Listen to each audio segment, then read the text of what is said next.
ठीक।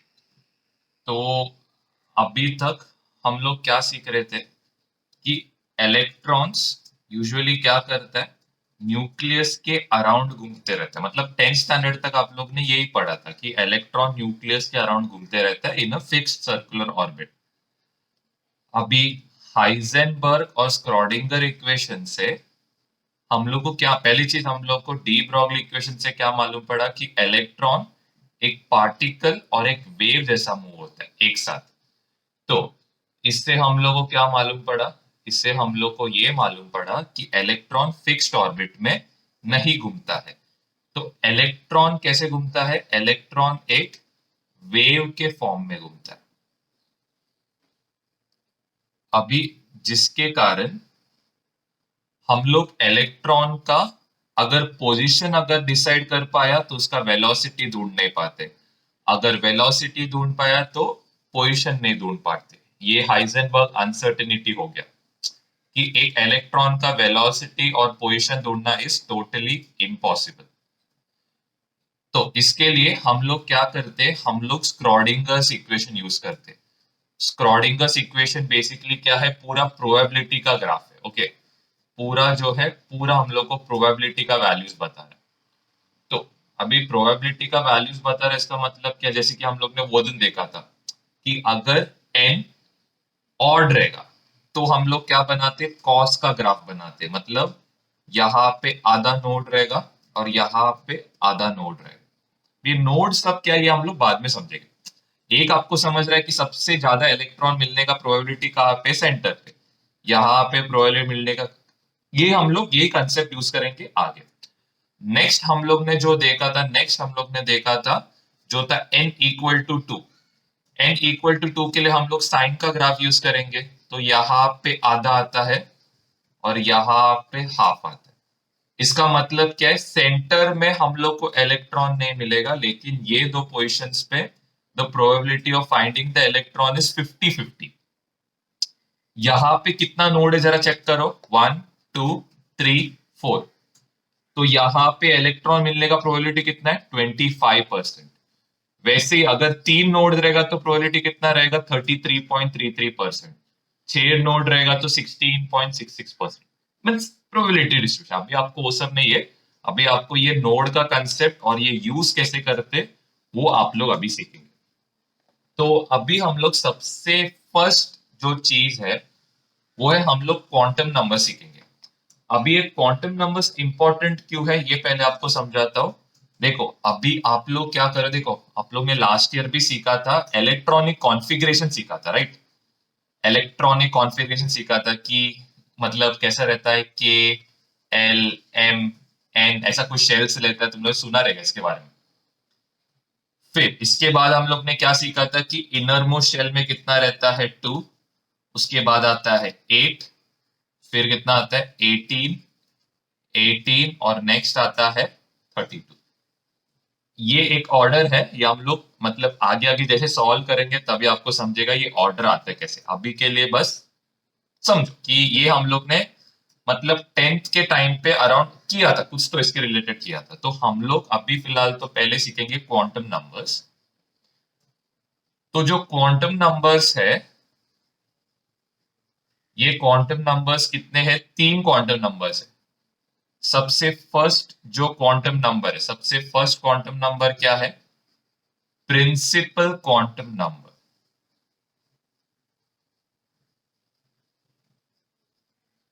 ओके, ये सबसे पहला है प्रिंसिपल क्वांटम नंबर। अभी ये हम लोग यूजुअली हम लोग ये कैसे लिखते हैं मैं आपको समझाता हूँ। जैसे कि अगर सपोज रहेगा, अभी हम लोग ऑर्बिटल्स लिखेंगे, 1s 2p 3s। जरा समझाता हूँ, एग्जाम्पल दे रहा हूँ यहाँ पे, 4d। ओके, तो ये सब हम लोग को क्या बता रहा है, प्रिंसिपल क्वांटम नंबर इधर क्या है, ये सपोज 1, यहाँ पे ये 2, यहाँ पे ये 3 और यहाँ पे ये 4। ये जो प्रिंसिपल क्वांटम नंबर है ये आपको बेसिकली क्या बता रहा है, कौन सा पीरियड में आपका इलेक्ट्रॉन या फिर एटम, ये नंबर, पहली चीज ये समझो। ये 1 2 3 4 ये आपको क्या समझा रहा है कि कौन से ऑर्बिट में, या फिर बोल सकते हो कौन से पीरियड में। तो इसका क्या मतलब है? अगर सपोज मैंने लिखा 1s, यहां पे लिखा 2s, यहां पे लिखा 3s, मैं समझा तो ध्यान दो। 1s का मतलब क्या है? ये ऑर्बिटल कुछ अंदर का ऑर्बिटल रहेगा, मतलब 1s का मतलब ही समझ रहे हैं फर्स्ट शेल में। 2s का मतलब क्या रहेगा? Second orbital, right. 3s का मतलब क्या रहेगा? Third orbital. लॉजिक समझ रहा है ये क्या बता रहा है करके? प्रिंसिपल क्वांटम नंबर हम लोग को फर्स्ट चीज बता रहा है कि कौन से पीरियड में रहेगा। मतलब पीरियड्स आपको मालूम है कितना रहता है, 1 से लेके 7 तक रहता है एक पीरियोडिक टेबल में। तो 1s मतलब सबसे छोटा शेल रहेगा, 2s मतलब थोड़ा बड़ा, 3s मतलब सेम आता है पी ऑर्बिटल के लिए। लेकिन पी ऑर्बिटल जो है उसका शेप ऐसा नहीं रहेगा। जब हम लोग करेंगे उसके बारे में तभी मैं डिटेल में समझा देता हूं। अभी के लिए 1s का जो शेप रहता है ये सर्कुलर रहता है। 3p का मैं बाद में समझाता हूं, क्योंकि अभी इसका डायग्राम आपका कंफ्यूजन बढ़ जाएगा। तो अभी के लिए पहले समझो principal quantum number.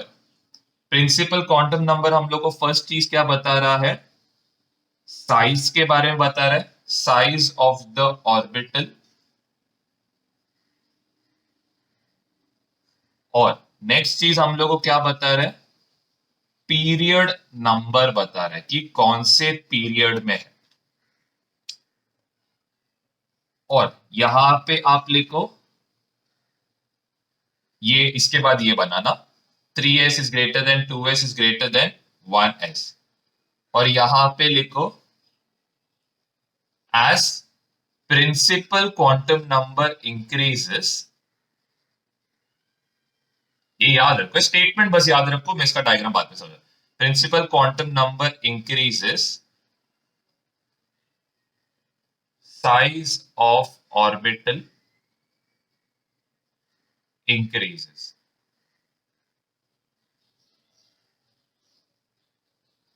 as principal quantum number increases, size of orbital increases। ये एक इंपॉर्टेंट पॉइंट है, ये आपको बाद में समझाता हूं। और सबसे मेन चीज मैं भूल गया लिखने को, प्रिंसिपल क्वांटम नंबर को हम लोग n से लिखते। ओके, प्रिंसिपल क्वांटम नंबर को हम लोग n से लिखते। और कितने हम लोग के कितने पीरियड से? 7। तो n का वैल्यूज किधर से किधर रेंज करेगा? n का वैल्यूज रेंज करेगा फ्रॉम 1 टू। अभी के लिए इतना याद रखो, ये आपको एक शॉर्टकट बता रहा हूँ, इतना ही इससे ज्यादा नंबर्स आया नहीं अभी तक, क्योंकि इतना डिस्कवर नहीं हुआ करके।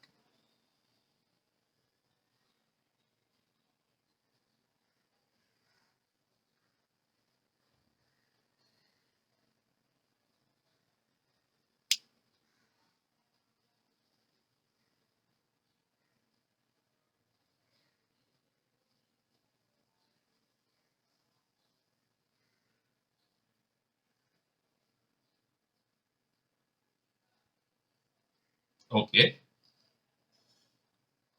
अभी जो नेक्स्ट वाला पार्ट है ये हो गया लिख के सबका।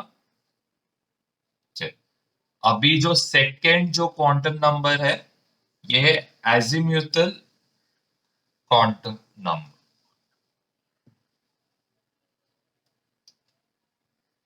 ओके, ये आपको ज्यादा करके क्या बताएगा मैं आपको पहले वो समझाता हूं। इसका डिटेल में मत जाओ, क्योंकि इसका डिटेल आपको ज्यादा काम में नहीं आएगा। एजिम्यूथल क्वांटम नंबर, अभी ये बेसिकली आपको कौन से शेल में रहेगा। अभी कौन से शेल में मतलब देखो 4 टाइप के डिफरेंट है। एक है एस शेल, मतलब देखो एक पीरियोडिक टेबल में आप लोग ने नोटिस किया रहेगा कितने ब्लॉक्स रहते हैं? 4 ब्लॉक्स रहते हैं, एस, पी, डी, और क्या रहता है? एफ। ये हम लोग को बताएगा क्या कि ये कौन से ब्लॉक में रहेगा। S block, P block, D block या फिर एफ ब्लॉक। पहली चीज ये समझो, ऑर्बिटल्स जैसे आएगा मैं आपको उसका शेप बताता हूं, अभी के लिए बस इतना समझो, इतना ही समझना अभी के लिए इंपॉर्टेंट है कि जब बाउंड्री करेंगे तभी आपको जब शेप समझेगा तो ये क्या है तभी आपको एक्सप्लेन करता हूं। तो अभी सपोज जैसे कि रहता है एक simple example, 1s, 2p, 3d, 4f, या फिर इसको लिख सकते हो 2s, 3p, 4d, 5f। तो ये सब हम लोग को क्या बता रहा है? if suppose our last electron is in this orbit, मतलब लास्ट जो इलेक्ट्रॉन रहेगा 1s में रहेगा, इसका मतलब ये कौन से ब्लॉक में रहेगा? s ब्लॉक में रहेगा। लॉजिक समझो, लॉजिक समझो, कौन से ब्लॉक में रहेगा? s block. इसका मतलब क्या सर? एक सिंपल एक एग्जांपल लेते हैं, सोडियम। सोडियम का आउटर मोस्ट इलेक्ट्रॉन किस में रहता है? सोडियम का आउटर मोस्ट इलेक्ट्रॉन कुछ आइडिया? ठीक, कोई बात नहीं, कोई बात नहीं, छोड़ छोड़, कोई इश्यू नहीं है। अभी के लिए बस इतना समझो कि चार डिफरेंट टाइप के ब्लॉक से एस, पी, डी और एफ। हम लोग जब इन्हें इलेक्ट्रॉनिक कॉन्फ़िगरेशन करेंगे तभी समझा देता हूं। अभी के लिए बस इतना समझो, ये हम लोग को क्या बताता है? फर्स्ट चीज ये बता रहा है 3D शेप, और इसको हम लोग क्या मतलब, ये हम लोग को बता रहा है एंगुलर मोमेंटम। अभी के लिए ये सब समझने का इंपॉर्टेंट नहीं, सिर्फ इंपॉर्टेंट चीज क्या है? ये 3D शेप। ओके, ये एक इंपॉर्टेंट चीज है। इसको हम लोग रिप्रेजेंट करते हैं एल के साथ। सब समझा देता हूं, अभी के लिए बस इधर तक के लिए समझ लो। तो अभी आपको इसका फॉर्मूला देता हूं। इसका formula is l equal to n minus one. ये लॉजिक से समझाता हूं, l equal to n minus one. तो सपोज आपका ऑर्बिटल रहेगा n इक्वल, सपोज आपका ऑर्बिटल रहेगा n equal to one. Okay, n equal to one, इसका मतलब क्या है? कौन से शेल में रहेगा?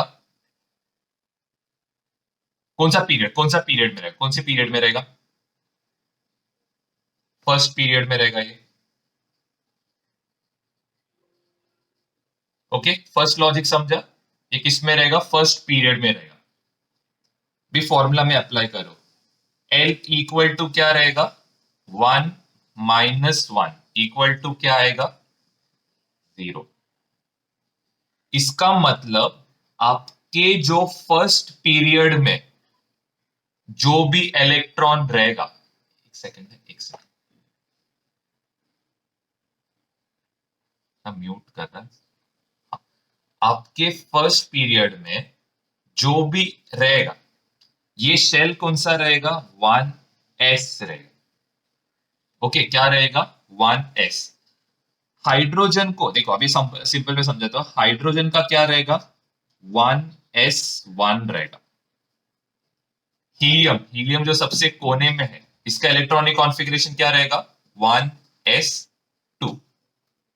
खत्म, भर गया, मतलब कंप्लीटली फिल। क्योंकि हम लोग का एस शेल में मैक्सिमम कितने इलेक्ट्रॉन्स रह सकते हैं? 2 इलेक्ट्रॉन्स रह सकते।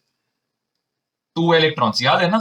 एस शेल हमेशा 2 इलेक्ट्रॉन्स रहता है। इसका थोड़ा बहुत सुना रहेगा, नहीं सुना है तो हम लोग इलेक्ट्रॉनिक कॉन्फ़िगरेशन जब करेंगे तभी समझा देंगे। ओके, सपोज आपका n इक्वल टू सपोज 2 है। n इक्वल टू 2, इसका मतलब कौन से पीरियड में रहेगा? कौन से पीरियड में? Second period.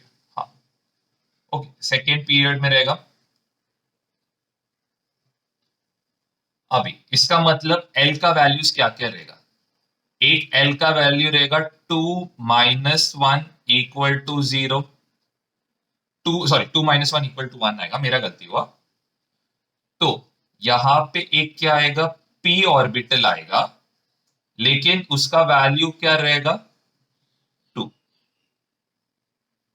अगर n इक्वल टू 1 रहेगा तो यहाँ पे क्या आएगा, L इक्वल टू 2 - 1, सॉरी गलती हो, 1 - 1 विच इज इक्वल टू 0, मतलब क्या आएगा 1s।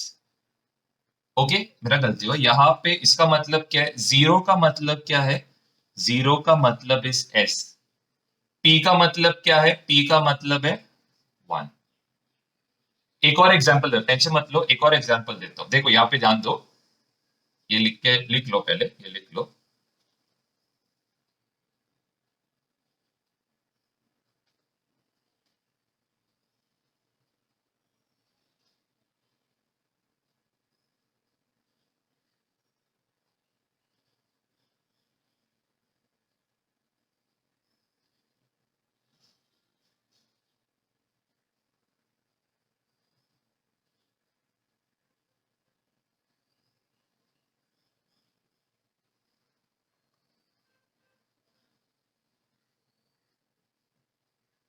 कुछ भी डाउट रहेगा पूछ लो।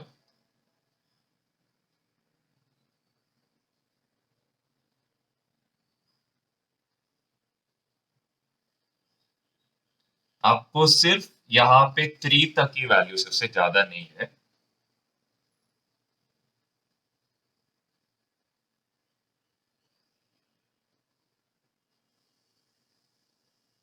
हाँ बोलो।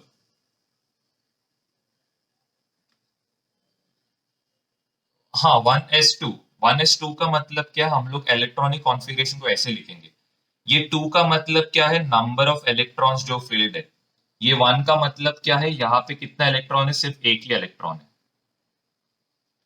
Logic clear.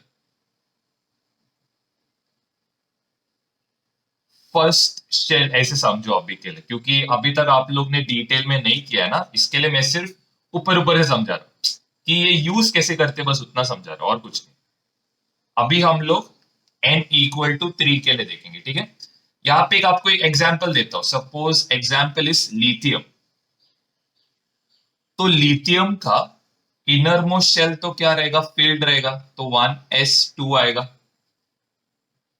अभी यहां पे क्या आएगा, यहां पे आएगा 2p, और यहां पे क्या आएगा 2, मेरे हिसाब से 2s आना चाहिए।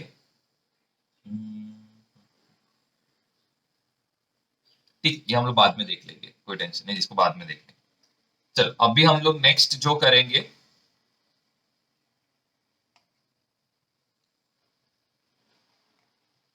नेक्स्ट हम लोग क्या करेंगे, n इक्वल टू 3 के लिए करेंगे। अभी n इक्वल टू 3 के लिए क्या रहेगा, l, पहले आप क्या करोगे, 3 - 1 करोगे, 3 - 1 किया तो कितना आएगा, यहां पे 2 आएगा। नेक्स्ट इसमें आप क्या करोगे, n इक्वल टू क्या डालोगे, n इक्वल टू 2 डालोगे, l इक्वल टू क्या आएगा, 2 - 1 विच इज इक्वल टू 1 आएगा। बाद में n इक्वल टू 1 डालोगे, l इक्वल टू क्या आएगा, 1 - 1, यहाँ पे आएगा 0। मतलब जब आपका n इक्वल टू 3 रहेगा, तो आपको कौन सा ऑर्बिटल्स मिलेंगे, एक आपको मिलेगा सबसे पहले d ऑर्बिटल, p ऑर्बिटल, और एक s ऑर्बिटल मिलेगा। ठीक है, और वहां पे ना 2s डालना है, 1s के बदले जो था ना, वहां पे 2s डालना, मेरा गलती हुआ, वहां पे 2s डालना, 1s के बदले, मेरा गलती हुआ, क्योंकि ऑलरेडी हम लोग इनर मोस्ट के लिए काउंट किया है। तो d का वैल्यू क्या रहेगा, d का वैल्यू रहेगा 2। मतलब जब आप थर्ड पीरियड में जाओगे, तो आपको कौन सा शेल्स मिलेगा, डी, पी और एस शेल्स मिलेगा। मतलब आपने नोटिस भी किया रहेगा एक चीज, इधर जरा ध्यान दो, आपने एक चीज नोटिस भी किया रहेगा कि देखो, फर्स्ट पीरियड में मतलब फर्स्ट पीरियड में अपना हाइड्रोजन रहता है, सेकेंड जो पीरियड रहता है, सेकेंड पीरियड में क्या रहता है, हम लोग का लिथियम, फ्लोरीन, वो सब आता है। थर्ड जो पीरियड आता है, वहां से हम लोग का क्या चालू होता है, डी शेल्स भी चालू होता है। नोटिस किया, मतलब ये डी शेल्स आता है, फिर यहाँ पे अपना क्या रहेगा, पी ऑर्बिटल रहेगा, कुछ ऐसा स्ट्रक्चर रहता है पीरियोडिक टेबल का, इफ यू रिमेंबर। तो थर्ड शेल में क्या आएगा, डी और ई आएगा। इसे हम लोग पीरियोडिक टेबल में जब करेंगे तभी समझेंगे, अभी के लिए जस्ट लॉजिक समझा रहा हूँ कि क्या हो रहा है करके। एफ का वैल्यू क्या रहेगा, एफ का वैल्यू रहेगा, अभी के लिए उतना लिख लो।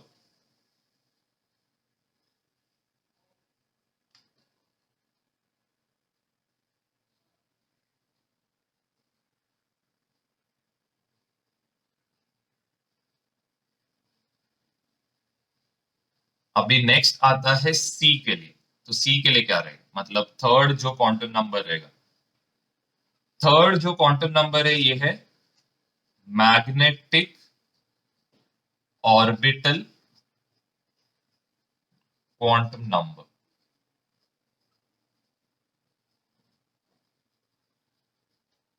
इसको हम लोग स्मॉल m के साथ रिप्रेजेंट करते हैं। ये हम लोग को बताएगा कि एक मतलब एस पी और डी और एफ में कितना हम लोग ये कर सकते हैं, कितना ओरिएंटेशन हम लोग प्रोवाइड कर सकते हैं। एक सिंपल एग्जांपल देता हूं कि सपोज हम लोग का इसका फॉर्मूला कुछ ज्यादा बायट करने का जरूरत नहीं है। सपोज हम लोग का एल जीरो है, एल जीरो है मतलब ये कौन सा ऑर्बिटल है, एस ऑर्बिटल है। एस ऑर्बिटल में m का वैल्यू क्या आएगा, m का वैल्यू सिर्फ जीरो आएगा, सिर्फ जीरो। इसका मतलब क्या है, इसको सिर्फ एक ही ऑर्बिटल रहेगा, ठीक है। इसको कितना ऑर्बिटल रहेगा, सिर्फ वन ऑर्बिटल रहेगा। ये ऑर्बिटल क्या है आपको आगे समझेगा, अभी के लिए बस ये कंसेप्ट समझो कि कितना ऑर्बिटल रहेगा। सेम वे जब l इक्वल टू वन रहता है, l इक्वल टू वन रहेगा तो कौन सा शेल रहेगा, p शेल रहेगा। आप m का वैल्यू क्या लोगे, आप m का वैल्यू -1, जीरो, क्या लोगे, यहां पे कितना ऑर्बिटल रहेगा, यहां पे तीन ऑर्बिटल रहेंगे।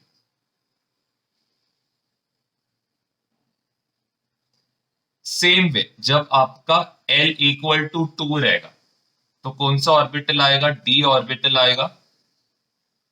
d ऑर्बिटल में m का वैल्यू कहां से कहा जाएगा, -2, -1, 0, 1, 2। तो कितने ऑर्बिटल से टोटल, 5 ऑर्बिटल से।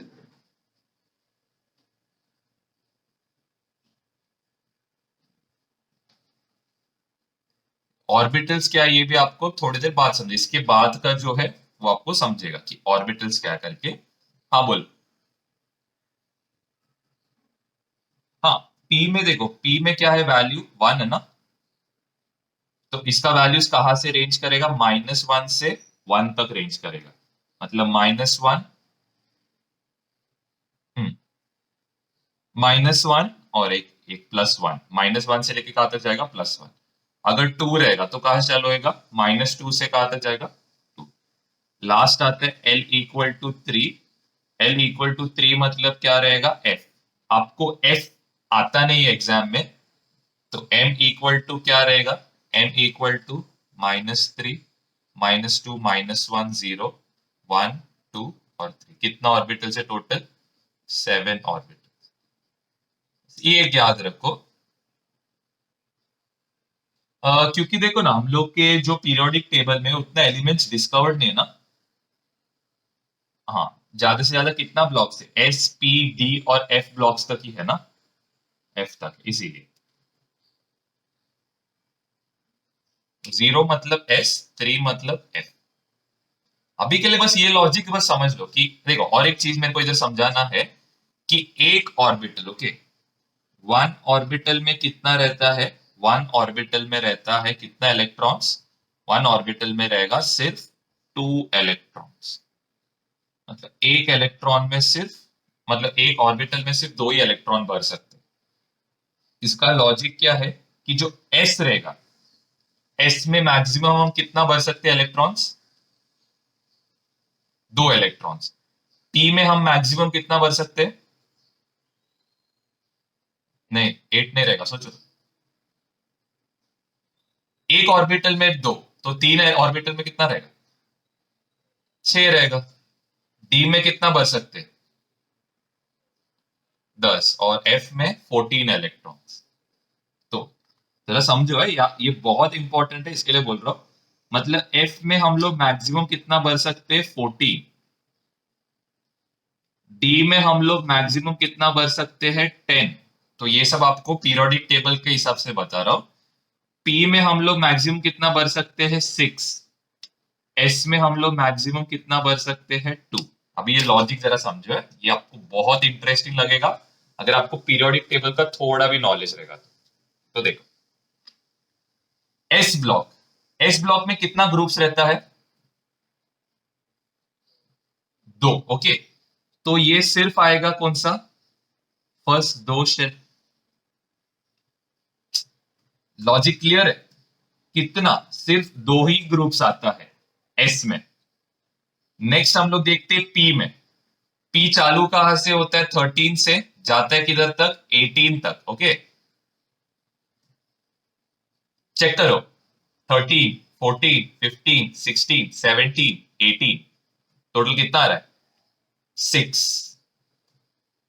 अपना डी वाला, D10, D10 मतलब क्या है? मतलब हम लोग का जो डी शेल है, यहां पे कितना ग्रुप्स रहेगा? 10। लॉजिक समझ रहे हैं? और ये जो 14 है, ओके, ये आपको इंटरेस्टिंग कब लगे? जब हम लोग पीरियोडिक टेबल करेंगे। ओके, इनका नाम ट्रांजिशन क्यों है, इनर ट्रांजिशन क्यों है, ये सब समझेगा। P equal to 14, P equal to 14 कब आता है? ये देखो, यहाँ पे दो शेल है ना, लास्ट के दो ग्रुप, सिक्स और सेवेंथ ग्रुप में है। नोटिस किया आप लोग, ध्यान दिया रहेगा तो सिक्स और सेवेंथ ग्रुप में आता है। और इनमें कितना कितना इलेक्ट्रिक में कितना रहता है एलिमेंट्स? 14 एलिमेंट्स रहेगा। Okay, F14। तो ये सब जब हम लोग पीरियोडिक टेबल में डिटेल में करेंगे ना, तभी आपको ये लॉजिक समझेगा कि क्यों इनको 14, क्यों इनको इनर ट्रांजिशन बोलते हैं। ये सब आपको लॉजिक तभी समझेगा। लेकिन अभी के लिए समझ रहे हैं कि कितना शेल्स के कैसा पीरियोडिक टेबल बनाया गया। एक बेसिक फंडामेंटल आपको समझाया है। चल, अभी हम लोग को नेक्स्ट जो है, आई होप ये समझा रहेगा इधर तक, आई होप किसी को डाउट नहीं है। और इसमें सिर्फ लिखना मैग्नेटिक ऑर्बिटल क्वांटम नंबर आपको क्या बताता है, आपको यहाँ पे कौन से कोऑर्डिनेट एक्सिस में रहेगा, या फिर इसको आप एक सेकंड है कैसे लिख सकते हैं मैं सोच रहा हूँ।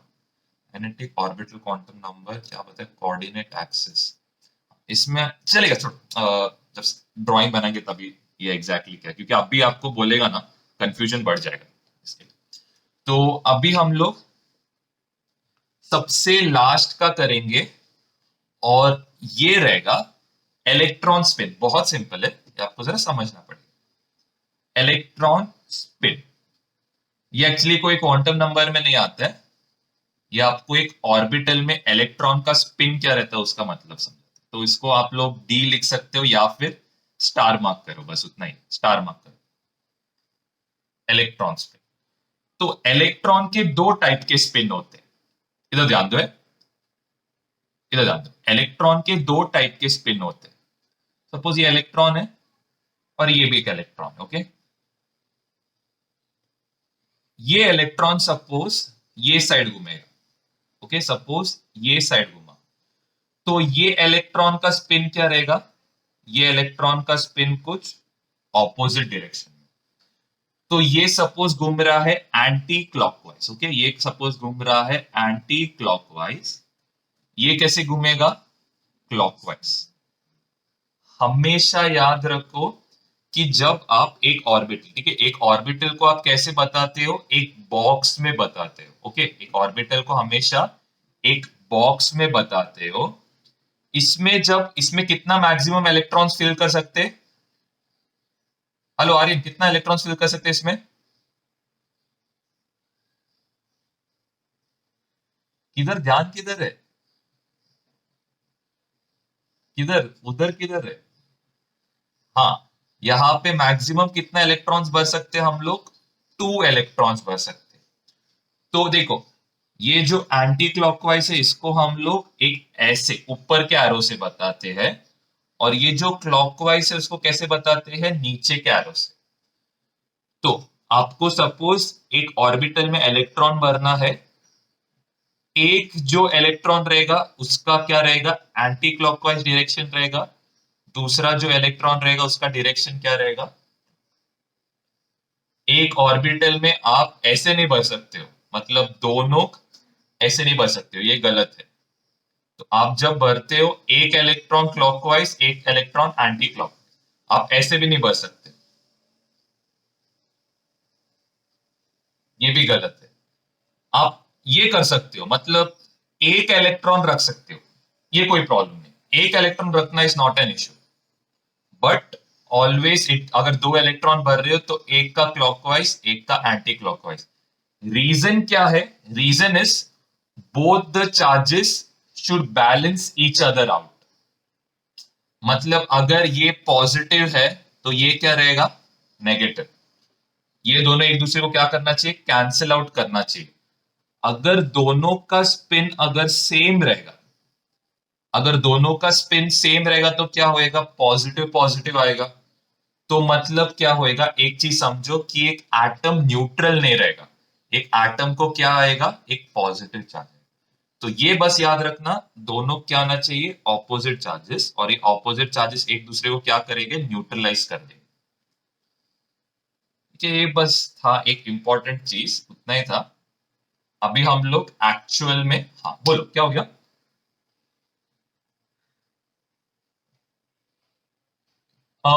ऐसे समझो, देखो ये सपोज मैं जस्ट एक रैंडम फिगर बना रहा हूं, आप ये मत समझो कि इलेक्ट्रॉन ऐसे घूमता है करके। देखो, एक इलेक्ट्रॉन और यहाँ पे एक इलेक्ट्रॉन, ओके। ये कौन सा मैं ऑर्बिटल बना रहा हूं? एस ऑर्बिटल, कंफ्यूजन नहीं होने के। सपोज ये इलेक्ट्रॉन कुछ ऐसे घूम रहा है, ओके। कौन सा डायरेक्शन है ये? Anti clockwise. तो ये इलेक्ट्रॉन कैसे घूमेगा? क्लॉकवाइज घूमेगा। लॉजिक समझा? लॉजिक समझ रहे? इलेक्ट्रॉन, देखो इलेक्ट्रॉन अपना स्पिन ऐसे ही करेगा, ये इलेक्ट्रॉन जाएगा ऐसे, ये इलेक्ट्रॉन जाएगा ऐसे। लेकिन ये क्या बताते हैं उनका, उसमें मतलब देखो ना, अर्थ सन के अराउंड भी घूमता है, राइट? हाँ। और अर्थ खुद के इस पे भी रोटेट करता है। लॉजिक समझ रहा है? तो इलेक्ट्रॉन खुद, एक सेकंड है, इलेक्ट्रॉन खुद के इसमें भी रोटेट करता है, और इलेक्ट्रॉन अराउंड द न्यूक्लियस भी घूमता है। लॉजिक क्लियर है?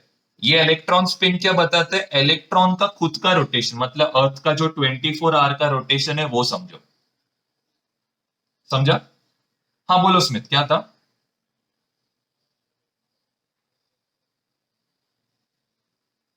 नहीं नहीं, वैसा नहीं है, वैसा नहीं, वैसा नहीं है। पॉजिटिव इलेक्ट्रॉन नेगेटिव इलेक्ट्रॉन वैसा नहीं है। ये हम लोग को उसका नहीं नहीं, वैसा नहीं है। सिर्फ इसमें क्या बताने का था कि देखो क्या होता है मालूम है क्या? अगर दोनों, सपोज सपोज सपोज दोनों का स्पिन सपोज एक ही डायरेक्शन में रहता, क्या होता था मैं समझाता हूं। अगर सपोज दोनों अगर क्या बोल रहे हैं, क्लॉक एंटी क्लॉकवाइज घूम रहे हैं, तो क्या होएगा मालूम है क्या? ये दो इलेक्ट्रॉन्स के बीच में रिपल्शन होएगा, क्योंकि लाइट पोल्स हो गया ना अभी। लाइट पोल्स होएगा तो रिपल्शन होएगा, और इलेक्ट्रॉन क्या होएगा? दूर दूर जाते रहेगा। लॉजिक समझ रहा है? यहां पे क्या हो रहा है, यहां पे ये इलेक्ट्रॉन सपोज क्या जा रहा है? ये साइड पे जा रहा है। तो ये दोनों में बीच में क्या रहेगा? फोर्स ऑफ अट्रैक्शन रहेगा। और ये फोर्स ऑफ अट्रैक्शन को कौन बैलेंस कर रहा है? ये सेंट्रीपेटल फोर्स। सेंट्रीपेटल फोर्स तुम लोग आगे पढ़ेंगे, क्योंकि सर्कुलर मोशन ट्रैवल कर रहा है। अभी के लिए बस ये इतना समझो कि एक अगर क्लॉकवाइज जाएगा तो दूसरा एंटी क्लॉक, बस इतना समझो, क्योंकि ज्यादा डिटेल में मत जाओ, क्योंकि इसमें सेंट्रीपेटल फोर्स का कंसेप्ट सब आता है। हाँ बोलो। एस ऑर्बिटल में ऐसा होता है, एस ऑर्बिटल में ऐसा होता है। ठीक है, पी ऑर्बिटल को बनाना थोड़ा कॉम्प्लेक्स है, या नेक्स्ट जो टॉपिक उसमें समझ जाओ। यहां तक क्लियर है सबको? इलेक्ट्रॉन स्पिन सबको क्लियर है? चलो, तो ये भी जरा बना लो, ये भी जरा बना लो अगर डाउट इतना है तो। इसको हम लोग बोलते हैं इलेक्ट्रॉन स्पिन।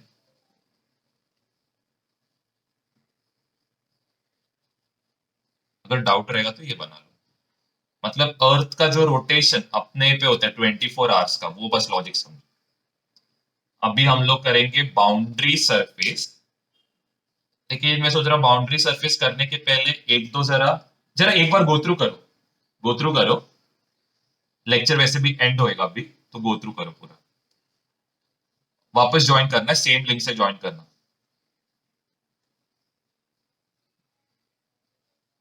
नहीं नहीं नहीं,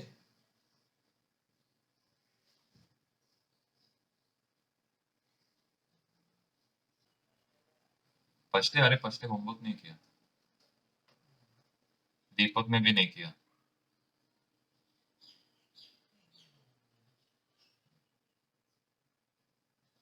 तो आज से तुम लोग को एक डेडलाइंस देने स्टार्ट करेगा, तो डेडलाइंस में होमवर्क करोगे तो तुम लोग टाइम टेबल फॉलो करोगे।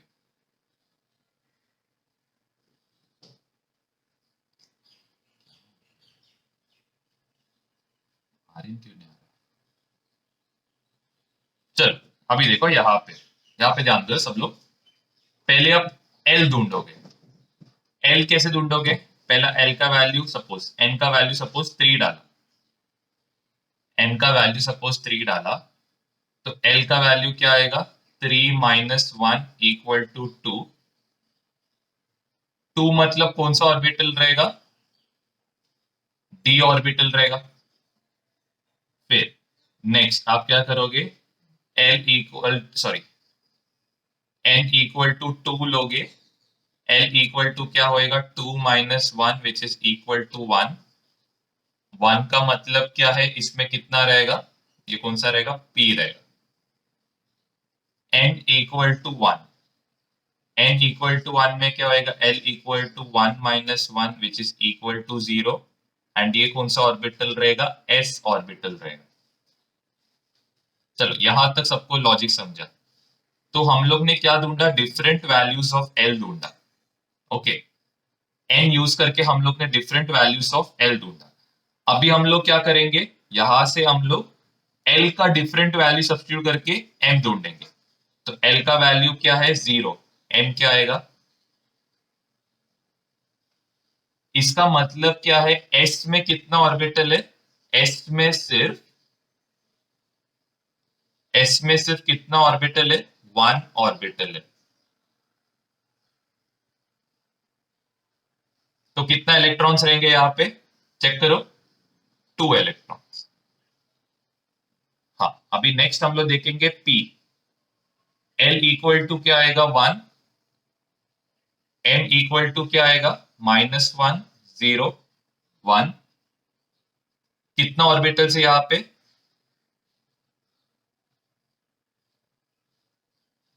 तो यहाँ पे कितना आएगा? 6 इलेक्ट्रॉन्स आएगा।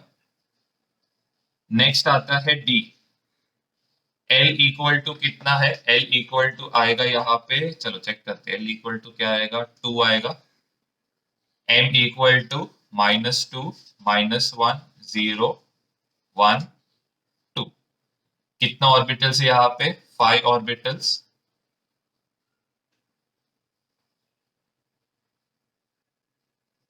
तो यहाँ पे कितना रहेगा? यहाँ पे रहेगा 10 इलेक्ट्रॉन्स। तो टोटल नंबर ऑफ इलेक्ट्रॉन्स कितने रहेंगे एन इक्वल टू 3 में? 18 इलेक्ट्रॉन्स। वैसे देखो, ये नंबर है ना, मैक्स टू मैक्स अब कितने के लिए यूज कर सकते हो? 4 के लिए यूज कर सकते हो।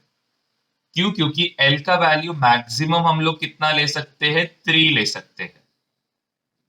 ये याद रखो है। एन का वैल्यू 7 तक भी जाता है। एन का वैल्यू 7 तक जाता है, लेकिन एल का वैल्यू मैक्सिमम क्या रह सकता है? 3। 3 से ज्यादा नहीं जा सकता है। ये आप नोट जैसा ऊपर लिख लो कि एल का वैल्यू मैक्सिमम कितना रह सकता है? एल का वैल्यू मैक्सिमम 3। इससे ज्यादा नहीं हो सकता। ये बस, हाँ एल 6 आएगा, लेकिन 6 ऑर्बिटल्स अभी तक ढूंढा नहीं गया है। मतलब F orbital is the max. इसके बाद कोई और ऑर्बिटल है? क्योंकि आपके पीरियोडिक टेबल में देखो ना, एस पी डी और एफ ब्लॉक तक ही है। इसके आगे कुछ दिया नहीं है। तो इसीलिए मैक्सिमम कितना रह सकता है? 3 तक रह सकता है। ये बस आपको याद रखना पड़ेगा। इसको और कोई ऑप्शन नहीं, क्योंकि अगर आपको एग्जाम, क्योंकि एग्जाम में उन लोग 6 और 7 देते नहीं। अगर 6 और 7 दिया भी, आपको डायरेक्टली एल का वैल्यू क्या लेना है? 3 लेना है बस। ये लॉजिक लेना, ठीक है? कि ये जरा एक इंपॉर्टेंट कंसेप्ट है, इसीलिए बोल रहा हूँ।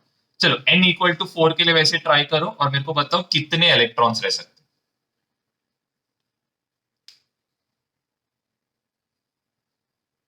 ठीक है, ये मैंने n इक्वल टू 4 के लिए कितना रह सकता है ये मैं सॉल्व नहीं करूंगा, मैं इसका डायरेक्ट लास्ट में आंसर बता देता हूं।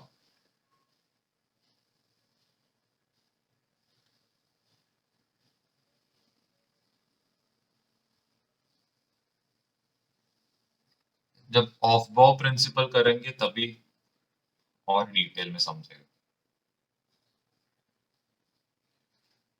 आज आप बहुत नया नया चीजें सीखोगे और ये बहुत एक्चुअली इंटरेस्टिंग है, अगर आप बहुत ध्यान दोगे ना तो इंटरेस्टिंग है कि ये सब आप लोग ने पहले सीखा नहीं था, तो इसीलिए बोल रहा था अभी सब बहुत नया नया लगे लेकिन बहुत इंटरेस्टिंग।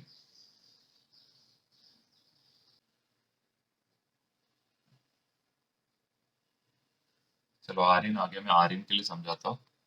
हेलो आर्यन, जरा कैमरा चालू करो और मेरे को नहीं समझ रहा है तो बोलना।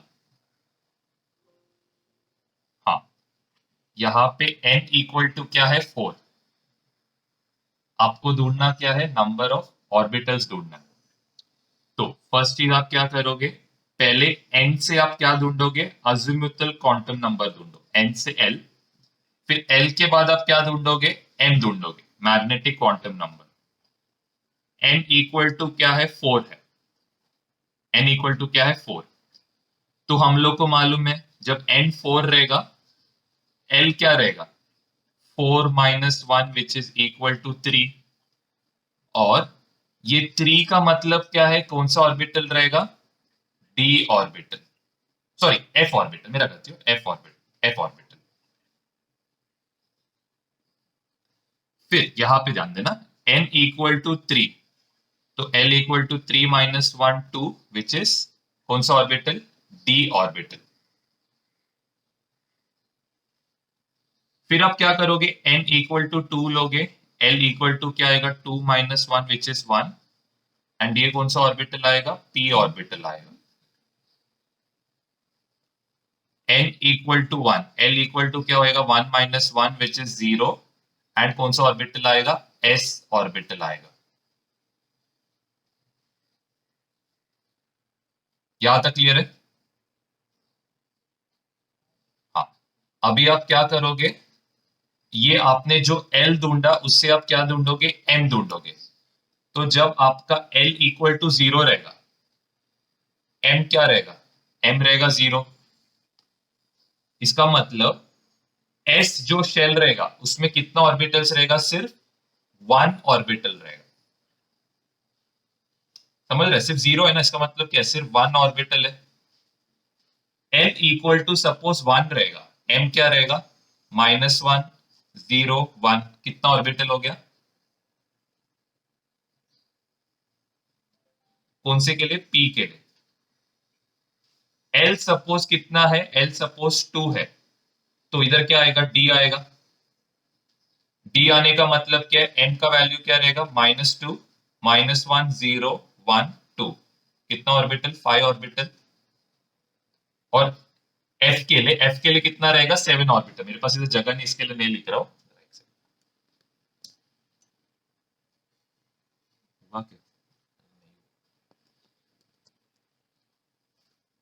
अरे बाप रे, कुछ ज्यादा ही हो गया। चलो, अभी एफ के लिए एल का वैल्यू क्या रहेगा, 3 रहेगा, मतलब एम का वैल्यू -3 -2 -1 0 1 2 3, कितना ऑर्बिटल आएगा, 7 ऑर्बिटल। तो यहां पे जरा ध्यान दो आर्यन, एक ऑर्बिटल में कितना इलेक्ट्रॉन रहता है, 2 इलेक्ट्रॉन। ठीक है, एक ऑर्बिटल में कितना रहेगा, 2 इलेक्ट्रॉन। तो वैसे 3 ऑर्बिटल में कितना रहेगा, 6 इलेक्ट्रॉन। 5 ऑर्बिटल में 10 इलेक्ट्रॉन। 7 ऑर्बिटल्स में कितना, 14 इलेक्ट्रॉन। टोटल कितना इलेक्ट्रॉन्स आ रहा है,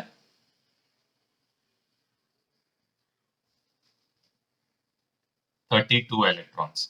8 18 प्लस 14 कितना आएगा, 32। आर्यन और एक और चीज याद रखना है, एन का वैल्यू कहां तक जाता है, 7 तक जाता है। लेकिन एल का मैक्सिमम वैल्यू क्या आएगा, एल का मैक्सिमम वैल्यू सिर्फ 3 तक जाएगा। ओके, इससे ज्यादा नहीं जा सकता। चल अभी मैं ये आपको लॉजिक समझाता हूं कि क्या हुआ एग्जैक्टली यहाँ पे। ये लिख के हो गया।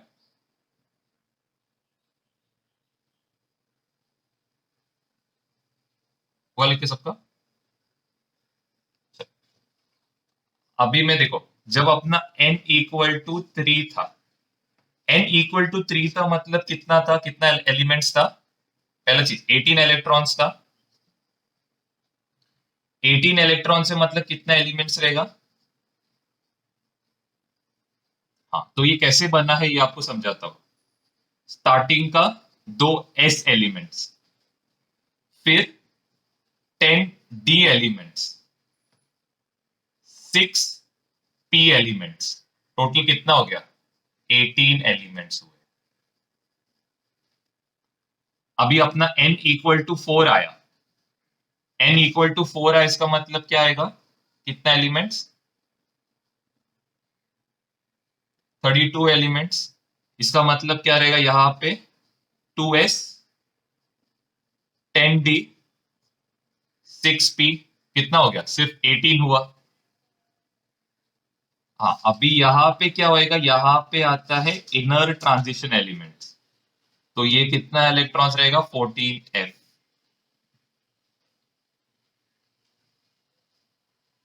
क्लियर है? Concept clear? हाँ बोलो। हाँ, इसके नीचे रहता है वो एक मतलब एक बोलता है एक्सेप्शन है। एक्सेप्शन हम लोग ऑफ वो प्रिंसिपल जब करेंगे तभी आपको समझेगा। ओके, मेरा आइडिया बराबर है कि 5 में आना चाहिए। ये जो प्रिंसिपल क्वांटम नंबर है ना, इसका ये ड्रॉबैक है। एक्चुअल में एफ ब्लॉक किधर आना चाहिए था? फोर्थ पे आना चाहिए था, लेकिन वो कहाँ पे आता है? 5 पे।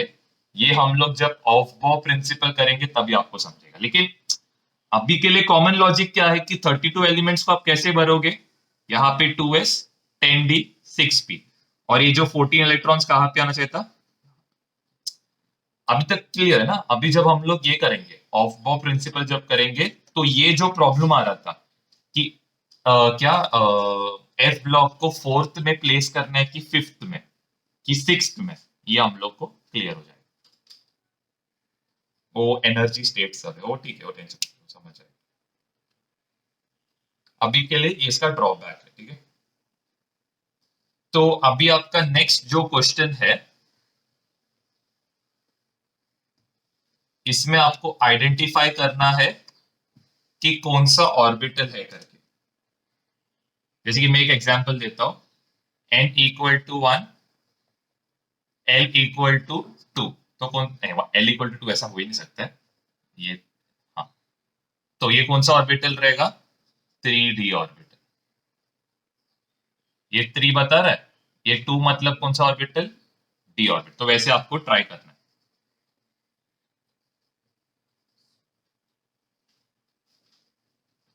p 2 रहेगा तो d, 3 रहेगा तो f, 1 रहेगा तो p रहेगा।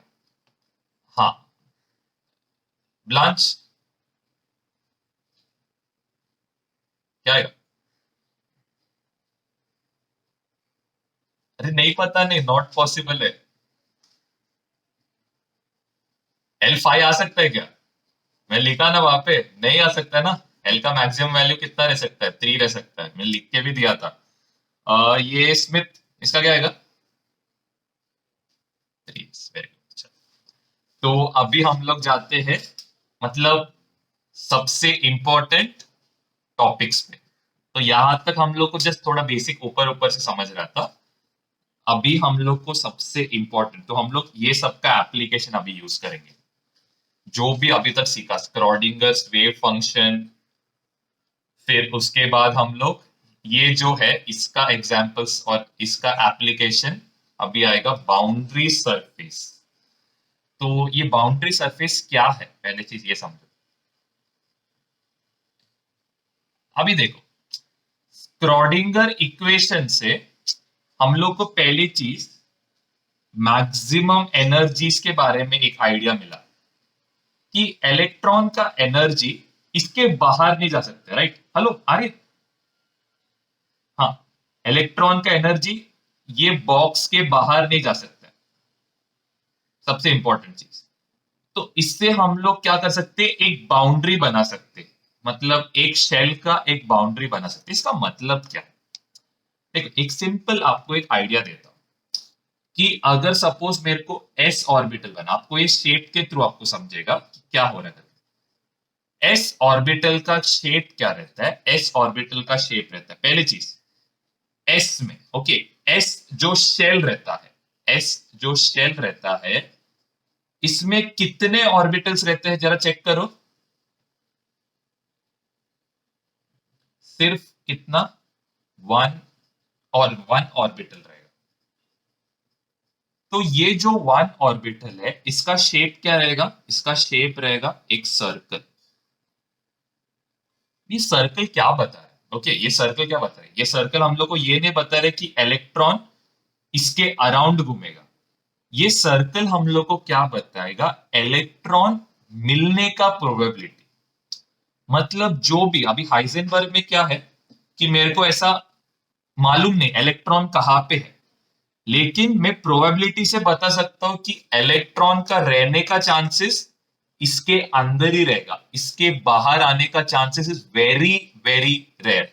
मतलब 0.00000001%। इसके बाहर भी आ सकता है, लेकिन that probability is very less. जैसे कि कोई फ्री इलेक्ट्रॉन रहेगा तो शायद बाहर भी रह सकता है, तो we don't consider that possibility.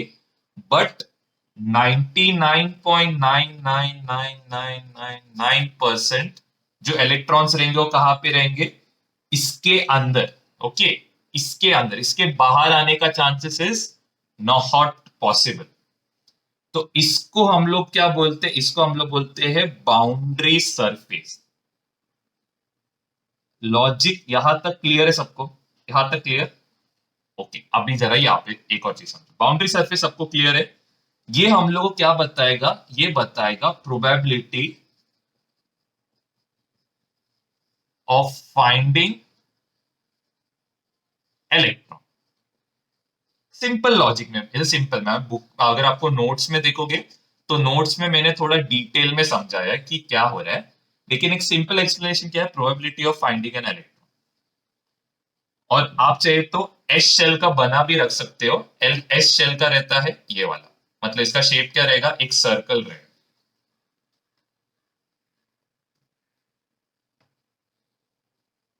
S shell के इधर लिखो, it has no coordinate axis, has no coordinate axis, मतलब ये एक्स में है कि वाई में है कि जेड में है, इसके बारे में कुछ बताया नहीं। हैज नो कॉर्ड, बस एक समझो कि एक जस्ट एक पॉइंट इन स्पेस है, ऐसा समझो। जैसे कि देखो एक पॉइंट का क्या रहता है, एक पॉइंट का डिमेंशंस नहीं रहता है, तो वैसे इसका कोई डिमेंशन नहीं रहेगा, बस ऐसे समझो।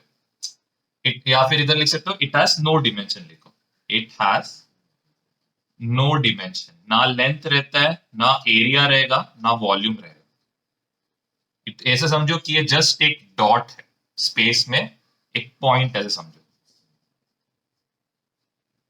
और इसका जब अभी मैं जरा ये देखो यहां पे ध्यान दो, इसका शेप क्या रहेगा, इसका शेप रहेगा एक सर्कल। तो यहां पे मैं बनाया 1s, फिर आता है 2s। 2s का मतलब क्या हो रहा है, उसका जो शेप है बढ़ गया। इसको और एक लॉजिक से समझ सकते हो कि इलेक्ट्रॉन का एनर्जी क्या हो गया, बढ़ गया। एनर्जी बढ़ गया मतलब क्या है, अभी स्क्रॉडिंगर इक्वेशन में पहले ये लिमिट्स था, अभी लिमिट क्या हो गया, बढ़ गया। इसीलिए क्या हो रहा है, ये इसका सर्कल भी बढ़ गया। तो 3s के लिए क्या रहेगा, 3s के लिए स्क्रॉडिंगर का वेव इक्वेशन में क्या होएगा, लिमिट्स बढ़ जाएगा, तो ये शेल भी क्या हो जाएगा। तो ये बस 3s बना, मेरे पास जगह नहीं है तो यहाँ पे 3s बना लेना और ये लिखना, ओके। और एस ऑर्बिटल का शेप सर्कल रहता है, मतलब समझो कि एक पॉइंट रहेगा स्पेस। आई होप ये समझ में आ रहा है धीरे धीरे करके।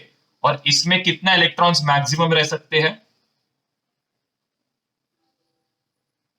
इसमें मैक्सिमम, हेलो आर्यन, अच्छा सुन रहा है, ठीक है। ऐसा ऐसा थका हुआ क्यों है? सोया नहीं क्या? दिख तो नहीं रहा है। और कोई गेम बचा है क्या?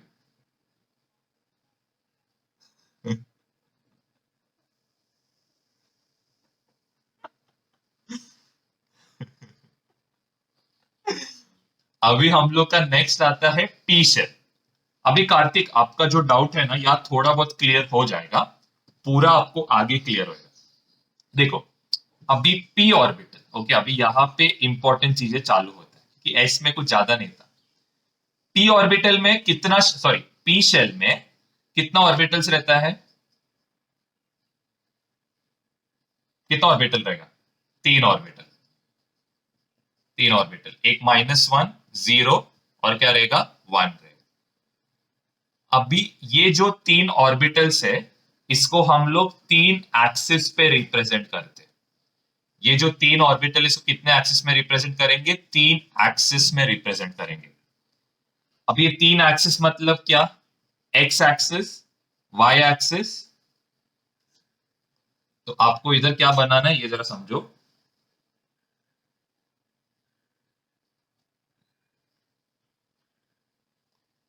अभी थोड़ा डायग्राम्स कॉम्प्लेक्स होएगा, लेकिन जरा थोड़ा अंडरस्टैंडिंग रखना क्या बना रहा हूं मैं। तो ये मैं एक्स एक्सिस बनाता हूं, यहां पे क्या बना रहा हूं? वाई एक्सिस यहां पे।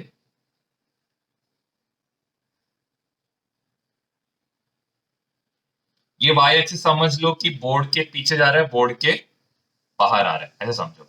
एक्स और जेड एक्सिस किधर है? बोर्ड पे है, ऐसे समझो। वाई एक्सिस बोर्ड के बाहर आ रहा है, ऐसे समझो।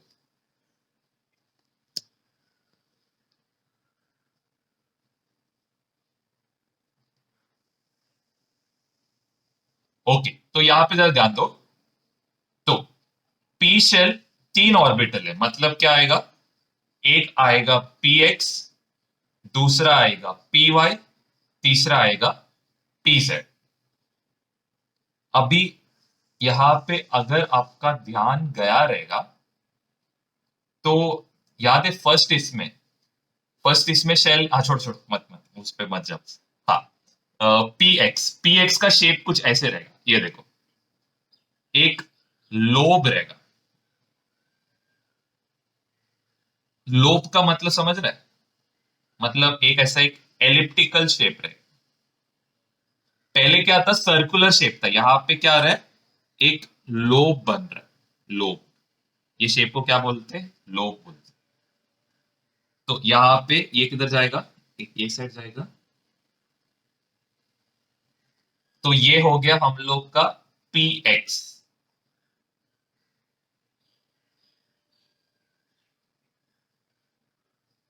तो इसमें इलेक्ट्रॉन कैसे घूम रहा है मैं आपको समझा, इधर ध्यान दो, सब लोग इधर ध्यान दो। Hello, hello. हाँ, इधर ध्यान दो। इलेक्ट्रॉन कैसे घूम रहा है यहाँ पे? यहां से यहां जाएगा, यहां से यहां जाएगा। मतलब ये कुछ इंफिनिटी का सिंबल बना रहा है, यहां पे जाएगा, फिर यहां से यहां, यहां से घूम के। पहले इलेक्ट्रॉन कैसे घूम रहा था? एक सर्कल में घूम रहा था, ऑलमोस्ट सर्कल में घूम रहा था, ऐसे समझो। यहां पे कैसे घूम रहा है ये? एक इंफिनिटी का सिंबल कवर कर रहा है। लॉजिक समझा? और कौन से डायरेक्शन में घूम रहा है? एक्स डायरेक्शन में घूम रहा है। ये लोब को हम लोग क्या बोलेंगे? पी एक्स बोलेंगे। तो वैसे ही पी वाई के लिए एक सेपरेट डायग्राम बनाओ, पी वाई के लिए।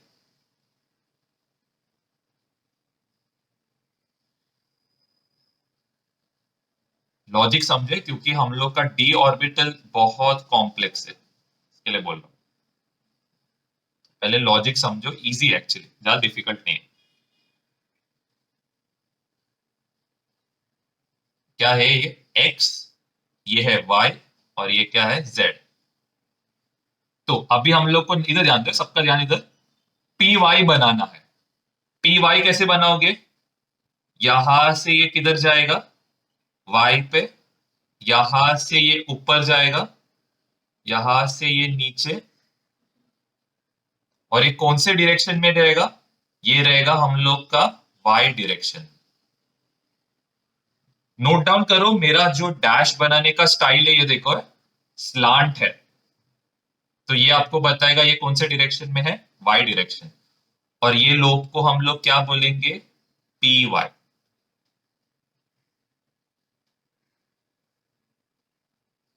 एक एक करके लॉजिक जरा समझो है, क्योंकि इंपॉर्टेंट चीजें समझा रहा हूं, ये लॉजिक जरा समझो। हेलो कार्तिक, कार्तिक ध्यान है आपका? हेलो। हाँ, देखो तो इसमें कितना इलेक्ट्रॉन रहेगा, एक ऑर्बिटल में कितना इलेक्ट्रॉन? हाँ, तो एक इलेक्ट्रॉन ये साइड पे रहेगा, दूसरा इलेक्ट्रॉन किधर रहेगा, ये साइड। तो ये कहां पे जाएगा, यहां पे। ये इलेक्ट्रॉन कहां पे जाएगा, यहां पे। इसका स्पिन कैसे रहेगा, सपोज इसका स्पिन एंटी क्लॉकवाइज रहेगा, इसका स्पिन कैसे रहेगा, क्लॉकवाइज। हाँ बोलो कौन। हो सकता है, लेकिन ये जो पॉइंट है ये एक पॉइंट नहीं है। ये मतलब क्या मालूम है क्या, थोड़ा 3D ऑब्जेक्ट है, एक्चुअली 3D है। तो मतलब इनके बीच में ना थोड़ा स्पेस रहेगा, मतलब ये लोग ऐसा जॉइंट नहीं रहेंगे, इन लोग के बीच में थोड़ा स्पेस रहेगा। क्यों, क्योंकि ये 3D है। ओके, मेरे को इधर 3D बता नहीं सकता करके प्रॉब्लम है। 3D मतलब समझ रहे ना, एक वॉल्यूम रहेगा। तो ये दोनों के बीच में मतलब ये जो पॉइंट है यहां पे जान दो है, ये जो पॉइंट रहेगा, हाँ ऊपर नीचे भी गैप रहेगा, और ये देखो वाई डायरेक्शन में भी थोड़ा गैप रहेगा। हेलो ब्लांच, लॉजिक समझ रहा है? ये एक्चुअली ना 3D ऑब्जेक्ट है। 3D मतलब क्या, सपोज ये वाला। So if you see from the top, you will see only a rectangle, right?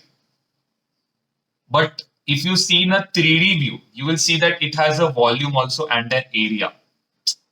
So यहाँ पे I can only show the area. That means you are only viewing it from the front.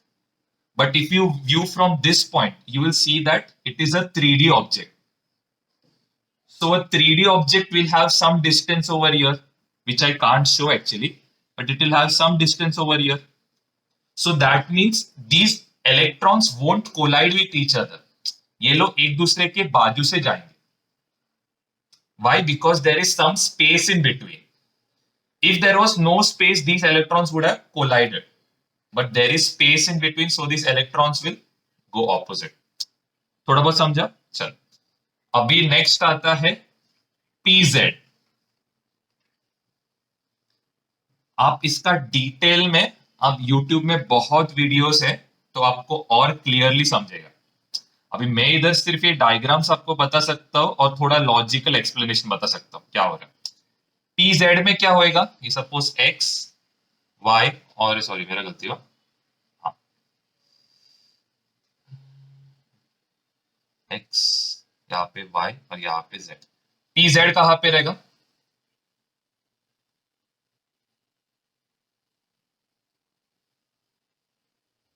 और इसका कुछ, इसका dash कुछ ऐसे बना क्योंकि जेड एक्सिस पे।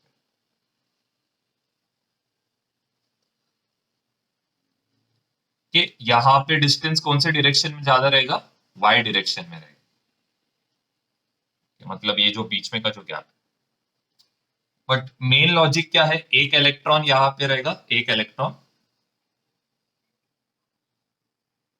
अभी आता है डी ऑर्बिटल। अभी डी ऑर्बिटल में बहुत मजा आएगा। यहाँ पे थोड़े कंक्लूजन है, ये कंक्लूजन जरा ध्यान दो है। ये जो मैंने पी एक्स, पी वाई और पी जेड बनाया, एक सेकेंड, हाँ, ये जो पी एक्स, पी वाई और पी जेड बनाया, इनका जो शेप और साइज रहेगा same. P x, p y और पी जेड बनाए, इनका साइज और शेप क्या रहेगा, सेम रहेगा। और एक चीज जो इंपॉर्टेंट है, 2px ये स्मॉलर देन क्या रहेगा, 3px ये स्मॉलर देन रहेगा। वाई? बिकॉज 2px जब बनाओगे तो एनर्जी क्या होएगा, बढ़ जाएगा। 3 बनाओगे तो एनर्जी और बढ़ेगा, 4 बनाओगे तो एनर्जी, मतलब सपोज ये सपोज 2px है, तो 3px का साइज क्या रहेगा? 3px का साइज कुछ थोड़ा बड़ा रहेगा। ओके, लॉजिक क्लियर है? 4px का साइज ये वाले से भी बड़ा रहेगा। तो ये बस आपको समझाना था और कुछ नहीं, कि बच्चे लोग को इसमें कंफ्यूजन होता है कि मतलब क्या है कि इनका एनर्जीज डिफरेंट रहता है क्या, वो सब कंफ्यूजन रहता है। तो कंफ्यूज मत होना, px py और pz का एनर्जी सेम रहता है। एनर्जी चेंज कब होता है? हायर ऑर्बिटल का एनर्जी ज्यादा रहेगा as compare to lower orbital. इधर ऐसा लिखना, px equal to py equal to energy.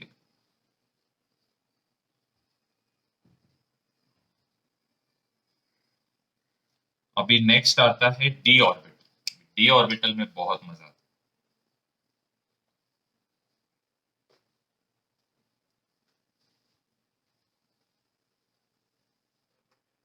हाँ, मीटिंग एंड हो, आपको सेम लिंक से ज्वाइन करना। आर्यन आपको स्पेशली बोल रहा हूँ। वाह, आर्यन नहीं, आर्यन है, जल्दी ज्वाइन कर लेना।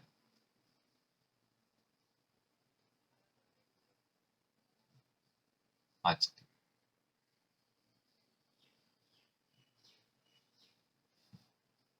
ब्रेकफास्ट कर रहा रहेगा। हो गया ना? चल, अभी हम लोग नेक्स्ट करेंगे डी ऑर्बिटल, मतलब डी शेल करेंगे। अभी डी शेल में कितना रहता है, कितना ऑर्बिटल्स?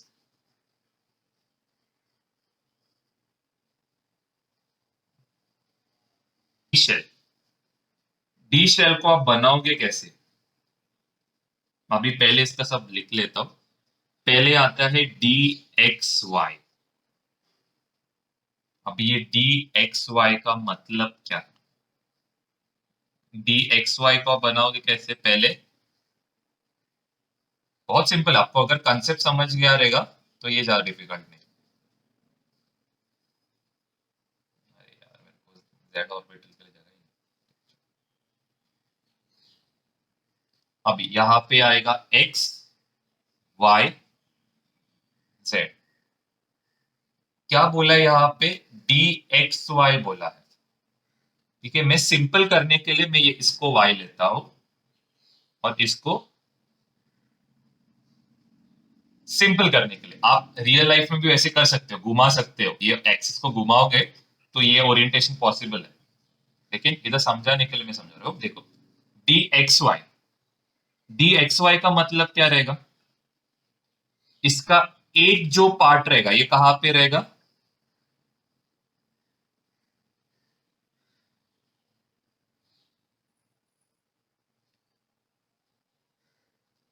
और दूसरा पार्ट कौन से एक्सिस में रहेगा? एक्स एक्सिस में।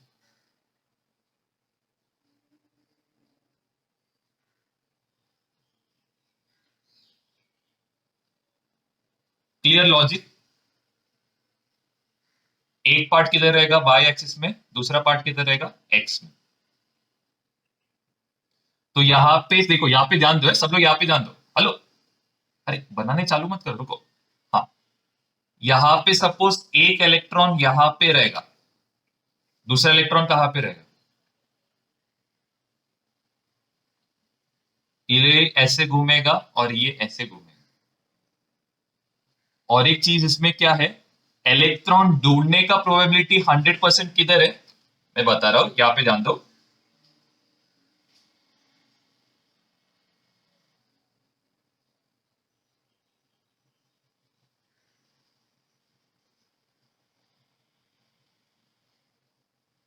100% ढूंढने का प्रोबेबिलिटी क्या है? 50% इसके अंदर है और 50% किसके अंदर है?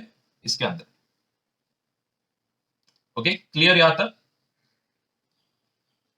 हाँ, इसके बाहर का जो परसेंटेज रहेगा इट विल बी लाइक 0.00, जितना भी जीरो पकड़ने वाला। बट पूरा जो 99.99% इलेक्ट्रॉन्स इसके अंदर रहेंगे।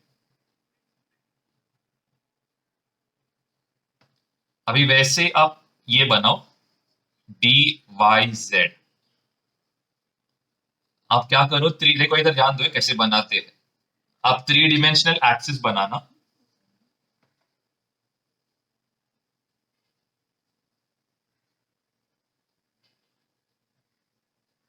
थ्री डिमेंशनल एक्सिस बनाओ, एक्स, वाई और जेड बनाओ। यहां पे आपको क्या चाहिए, वाई जेड चाहिए, तो आप क्या करोगे, यहां पे एक्स लिखो और यहां पे क्या लिखो, जेड पे बनाओ, वाई पे बनाओ, खत्म। आप ये कर सकते हो चेंज, रियल लाइफ में भी कर सकते हो। अगर कोई आप सॉफ्टवेयर अगर यूज करोगे ऑटो कैड का, तो इसमें आप कोई भी एक्सिस को बदल सकते हो। लाइक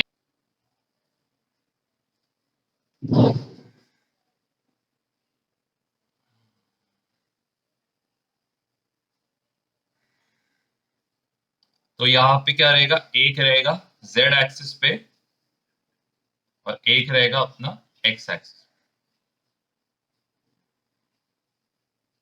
अभी तीन ऑर्बिट बना लिया, ऑर्बिटल बना लिया।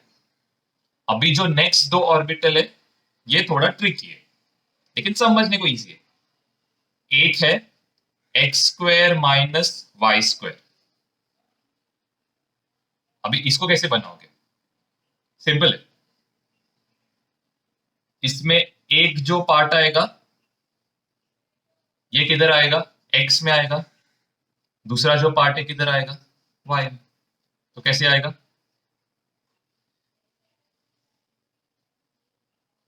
और दूसरा पार्ट कहां पे रहेगा। हो गया, खत्म, इतना ही। यहां तक सिंपल है। अभी जो सबसे लास्ट का ऑर्बिटल, अभी चार ऑर्बिटल बना लिया हम लोग ने। सबसे लास्ट का ऑर्बिटल आता है डी जेड स्क्वायर। ये सबसे मतलब कॉम्प्लेक्स नहीं बोल सकते, सबसे डिफरेंट है अभी तक जितना भी किया उससे बहुत डिफरेंट है। यहाँ पे आप जेड बनाओ, यहाँ पे आपको एक्स वाई जो भी लेना है। अभी यहाँ पे क्या रहेगा, यहाँ पे रहेगा एक सर्कुलर पार्ट रहेगा, एक सर्कुलर रिंग रहेगा। ये साइड भी क्या रहेगा, एक सर्कुलर मतलब रिंग रहेगा। और ये कौन से इसमें रहेगा, ये जो एरिया है किस में रहेगा, एक्स वाई प्लेन में रहेगा। कौन से प्लेन में रहेगा, एक्स वाई प्लेन में रहेगा, जो भी है। और जेड में आप क्या बनाओगे, जेड में आप एक लूप बनाओगे। जेड में आप क्या बनाओगे, एक लूप बनाओगे। देखो यार, जेड में आपको क्या बनाना है, एक लूप बनाना है, और एक सर्कल में क्या बनाना है। तो इसमें क्या होएगा, एक इलेक्ट्रॉन घूमेगा ये सर्कल में और दूसरा इलेक्ट्रॉन घूमेगा इसमें। और यहां पे क्या होता है मालूम है क्या, इलेक्ट्रॉन का ट्रांसमिशन होता है। मतलब इलेक्ट्रॉन यहां से यहां जंप करते हैं, इलेक्ट्रॉन यहां से यहां जंप करते हैं, ये होता है। ये मूवमेंट एक्चुअली कॉम्प्लेक्स है समझने को, लेकिन ठीक, ये जरा आपको बस ऑर्बिटल्स याद रखना।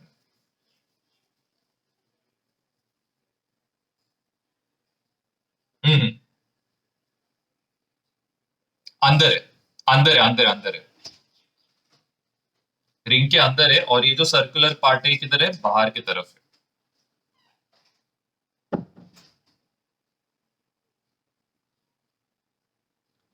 अगर आप मेरा ये देखोगे, थंबनेल देखोगे ना, जो भी मैंने ये डाला स्ट्रक्चर ऑफ एटम्स में, तो इसमें मैंने ये स्ट्रक्चर्स का फोटो डाला है।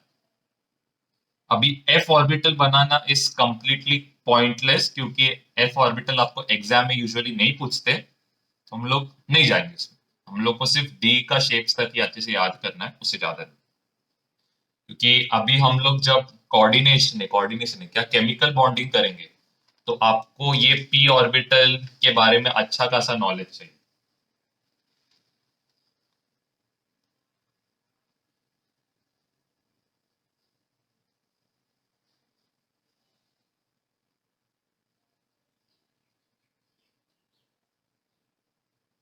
अभी एक नेक्स्ट आता है, एक रेडियल नोड करके है, लेकिन अभी के लिए मैं वो नहीं समझा रहा हूं। जब हम लोग सम्स करेंगे तभी आपको रेडियल नोड क्या है वो समझाता हूँ। अभी के लिए बस इतना याद, कि रेडियल नोड से आपका कंफ्यूजन और बढ़ जाए।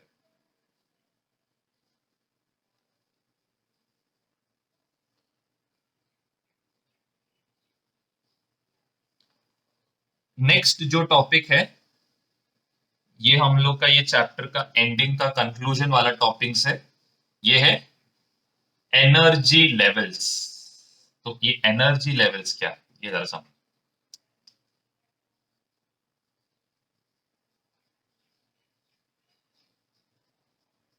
बहुत इंपॉर्टेंट टॉपिक है। यहाँ पे आपका वो कंसेप्ट आएगा कि N4 क्यों आता है, सॉरी 4 क्यों नहीं आता और N5 क्यों आता है।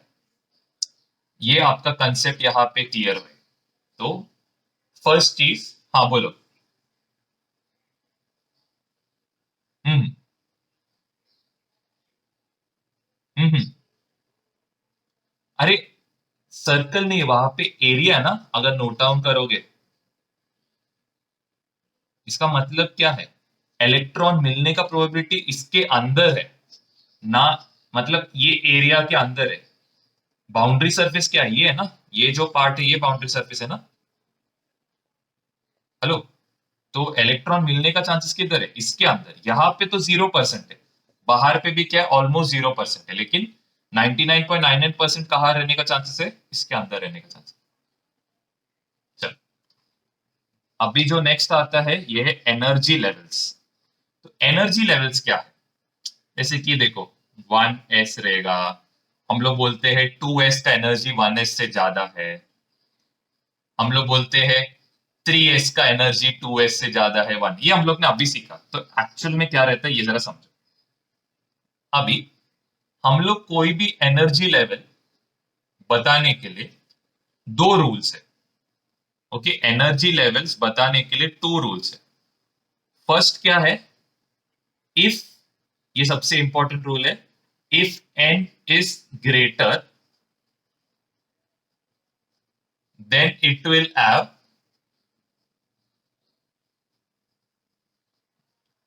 Higher energy level.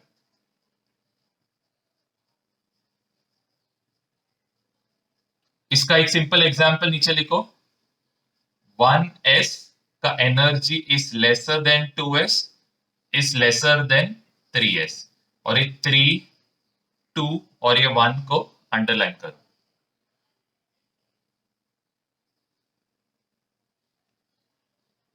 और यहां पे ये जो सेकेंड रूल है ये सबसे इंपॉर्टेंट रूल है। इफ n प्लस एल, मतलब energy level is represented by n plus L, लिखो energy level is represented by n plus L.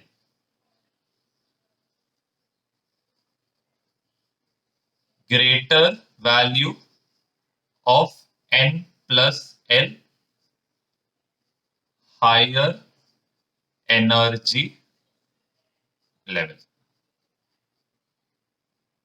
Greater value of n plus L, higher energy level. ये क्या, मैं जरा समझाता हूं। देखो आपको यहाँ पे मैं एक एग्जांपल दे रहा हूँ, इधर ध्यान दो, सब लोग इधर ध्यान दो। यहाँ पे मैंने लिखा 3s लिखा, और यहाँ पे मैंने लिखा 3p। 3s, यहाँ पे क्या लिखा, 3p लिखा। 3s क्या रहेगा, n का वैल्यू कितना है 3, s का वैल्यू कितना है 0, मालूम है ना, s का l का वैल्यू क्या है 0। 3, p का s का वैल्यू, मतलब p का वैल्यू क्या है, l का वैल्यू 1। तो ये कितना है 3, ये कितना है 4। इसका मतलब 3p का एनर्जी ज्यादा है किससे, 3s से। ये हम लोग एकदम डिटेल में करेंगे, जो समझ जाएगा डिटेल में जब करेंगे।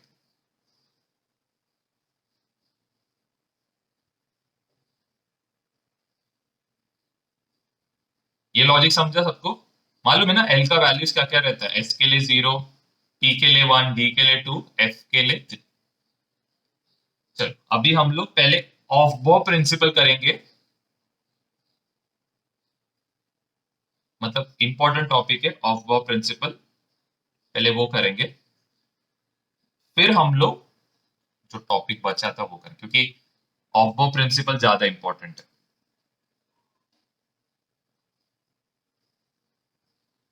बहुत इंटरेस्टिंग है ऑफ प्रिंसिपल, जरा आपको समझना पड़ेगा।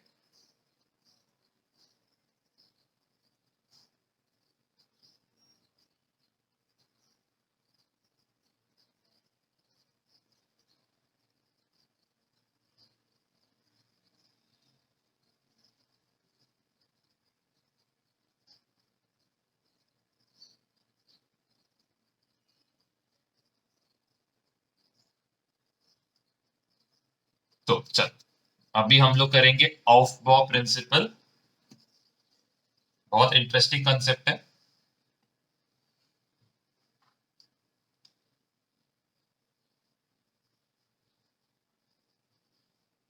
अभी ऑफ बॉ प्रिंसिपल हम लोग को बताता क्या है, इलेक्ट्रॉन फिलिंग ऑर्डर बता रहा है।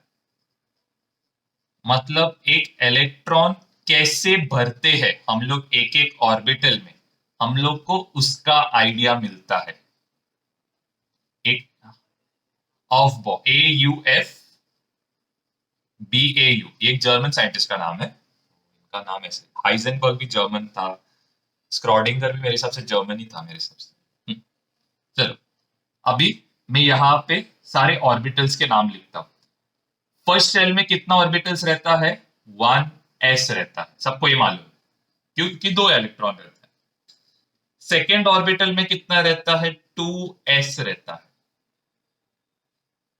और इसके साथ ही साथ क्या रहेगा, 2p। थर्ड जो रहेगा इसमें क्या रहेगा, 3s रहेगा,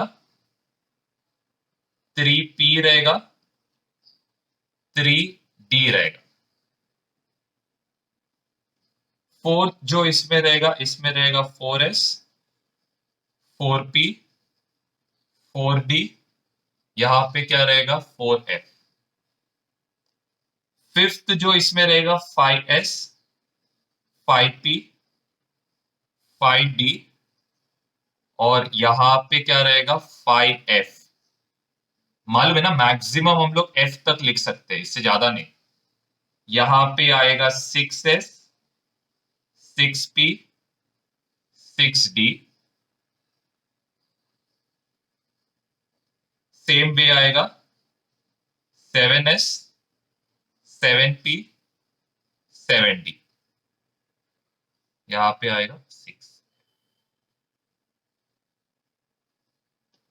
ओके, तो यहां पे जरा समझो क्या हो रहा है करके। हम लोग का सबसे, इनको मैं ना एक सर्कल के थ्रू रिप्रेजेंट करता हूँ। ये सर्कल का कुछ मतलब नहीं, सर्कल बता रहा हूँ ना, फिर और कंफ्यूजन होगा, इसके सर्कल्स में बना लो। भी हम लोग यहाँ पे एक बिंगो जैसा गेम खेलेंगे। देखो,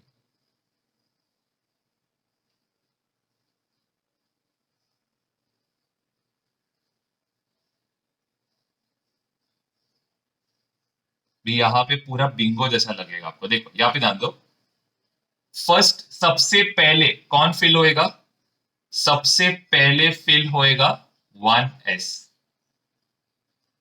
इसके बाद नेक्स्ट कौन फिल होएगा, 2s। चल रहा है अभी, दिख रहा है? हाँ, इसके बाद कौन फिल होएगा, पहले 2p होएगा, फिर कौन होएगा, 3s। इसके बाद नेक्स्ट कौन फिल होएगा, पहले 3p होएगा, फिर 4s। इसके बाद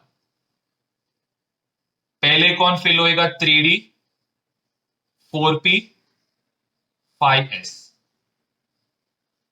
नोटिस हो रहा है, फर्स्ट शेल।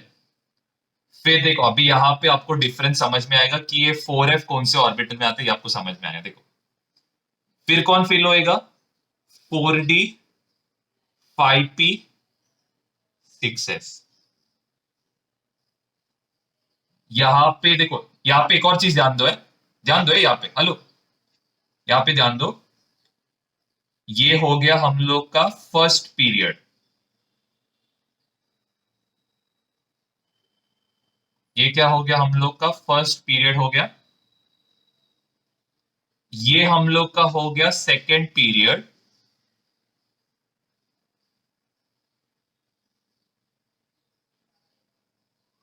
ओके, 3D सबसे लास्ट का पकड़ने का। 3D ये क्या रहेगा हम लोग का, सॉरी मेरा गलती हो, थर्ड पीरियड रहेगा, मेरा गलती हो, थर्ड पीरियड।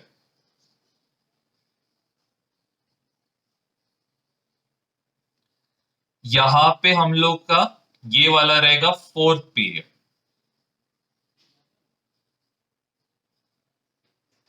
एक सेकंड, कुछ गलत कर रहा हूँ क्या? एक सेकंड, फर्स्ट, सेकंड, थर्ड, ये फोर्थ, फिफ्थ, नहीं नहीं मेरा गलती हुआ, एक सेकंड मेरा गलती हुआ, सेकंड, हाँ ये देखा ही नहीं मैंने, मेरा गलती हुआ, सॉरी। ये होएगा हम लोग का थर्ड पीरियड, और फिर इसके बाद ये वाला नहीं, छोड़ छोड़, ये बाद में करते, ये थर्ड पीरियड फोर्थ पीरियड हम लोग बाद में करेंगे, ये इसमें एक्चुअली कुछ काम नहीं आता है। चल, अभी इसके बाद कौन फिल होएगा? नेक्स्ट कौन फिल होएगा?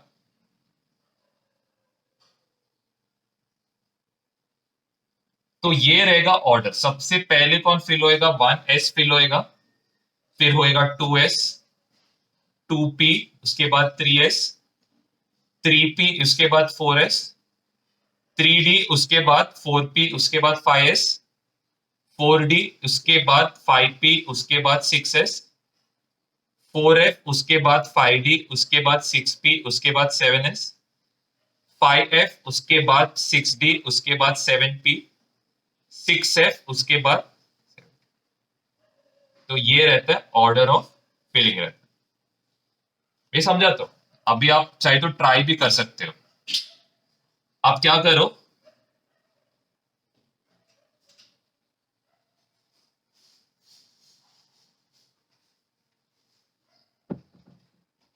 हाँ ये होगा लिख के सबका,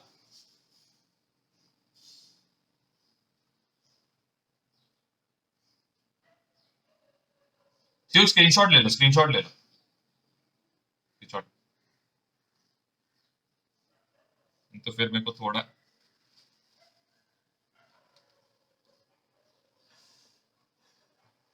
अभी जो नेक्स्ट आता है, आप लोग ये ट्राई करो,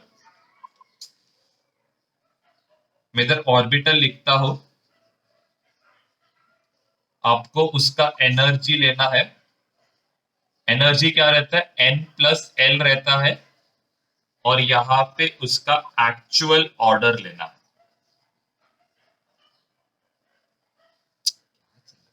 हाँ, 1s, 2s, 2p, फिर आता है 3s, 3p, 3d, फिर क्या आता है?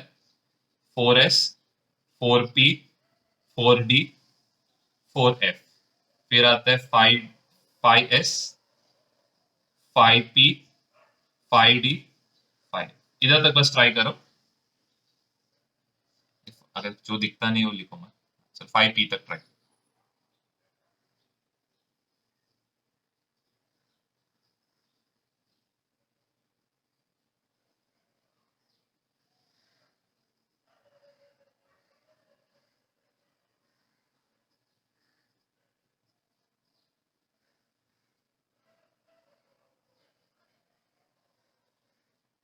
समझो सबको क्या करना है? हेलो ब्लांच, समझो? हाँ, एक्चुअल ऑर्डर में आपको एनर्जी लेवल के हिसाब से डिसाइड करना है। मैंने देखो ना, दो रूल दिया था आपको। फर्स्ट रूल क्या है? सबसे फर्स्ट प्रेफरेंस किसको दोगे? हायर ऑर्बिटल नंबर को, मतलब एन का वैल्यू के हिसाब से। फिर सेकंड प्रेफरेंस क्या है? एनर्जी देना। एनर्जी देखो किसका एनर्जी ज्यादा रहेगा, वो क्या आएगा वो बाद में समझाते, समझा चिल मत, पहले ये तो ढूंढ लो, इतना तो ढूंढ सकते हो ना, ये ढूंढो। सबको ये ऑर्डर आएगा, चेक करो, और मेरे इसमें कोई मिस्टेक हुआ तो बताओ।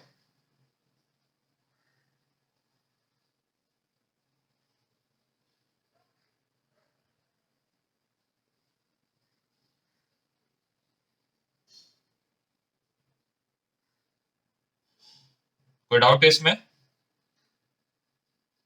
ठीक है, अभी यहाँ पे ध्यान दो, एक्चुअल ऑर्डर कैसे लिखते हैं यहाँ पे ध्यान दो सब लोग। देखो, पहले हम लोग क्या करते हैं, लोअर एनर्जी को पहले लिखते हैं। सबसे लोअर एनर्जी क्या है, 1। उसके बाद एनर्जी क्या आएगा, 2। उसके बाद आएगा 3। उसके बाद आएगा 3। 3 के बाद नेक्स्ट नंबर क्या आएगा। अभी देखो, यहाँ पे दोनों सेम एनर्जी है ना, 3 और 3। यहाँ पे क्या दोनों सेम एनर्जी है, लेकिन प्रेफरेंस हम लोग किसको देंगे, हायर एन को प्रेफरेंस देंगे। जिसका एन का वैल्यू ज्यादा है उसको प्रेफरेंस देंगे ज्यादा एनर्जी के लिए, तो इसीलिए हम लोग ने ऑर्डर को कुछ चेंज नहीं किया। इसके बाद क्या आएगा, इसके बाद आएगा 4। 4 के बाद अगर आप नोटिस करोगे यहां पे और एक 4 है, तो ये 4 क्या होएगा, ये 4 आएगा पहले। यहां तक लॉजिक क्लियर। ये 5 क्या आएगा, ये 5 आएगा बाद में।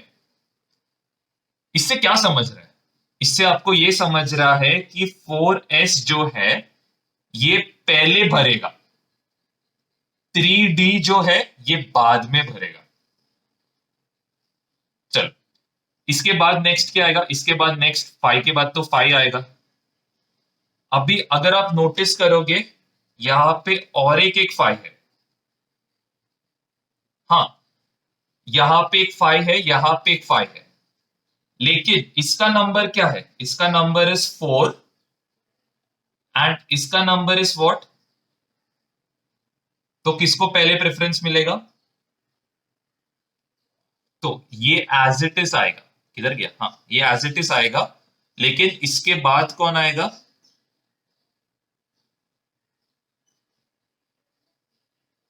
ये लॉजिक समझ रहे हैं, ये किधर आएगा, यहां पे आएगा। 5 के बाद कौन आना चाहिए, 5 के बाद कौन आना चाहिए, 6 आना चाहिए। तो 6 किधर आएगा, इसके बाद 6 के बाद कौन आना चाहिए, वापस कौन आना चाहिए,